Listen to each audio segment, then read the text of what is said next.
আমরা একটা কথাই বলতে চাই, বর্তমান সময়ে বয়কট বিএনপি,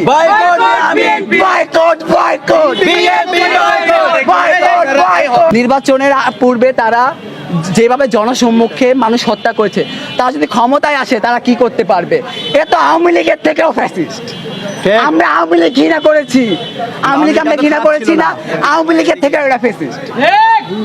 আমরা চাই বর্তমানে যে সংস্কার, দেশ সংস্কার কার্যক্রম চলছে, এর পূর্বে যেন বিএনপির কোনো কার্যক্রম তারা বিভিন্ন জায়গায় চাঁদা তুলছে, বিভিন্ন জায়গায় বিভিন্ন রকম মিছিল মিটিং করছে, বিভিন্ন জায়গায় অপরাধতা বৃদ্ধি করছে।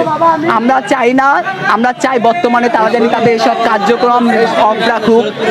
পরিশেষে এই হত্যাকাণ্ডে আমরা দেখতে পাচ্ছি যে ছাত্র দলের নেতারা তারা নিয়ে অনেক অনেক খারাপভাবে মেরে ফেলেছে। আমরা কিছুদিন আগে সোশ্যাল মিডিয়াতে দেখতে পাই যে সোহাগ নামে একজন ব্যবসায়ীকে এখানে যুবদলের নেতাকর্মীরা পাথর নিক্ষেপ করে হত্যা করেছে। এই চাঁদার জন্য আমাদের এখন গত জুলাই মাসে আমরা ফ্যাসিস্ট বাংলাদেশ থেকে বিদায় করেছি। এক বছর পের হতেই কিভাবে তারা সাহস পায়?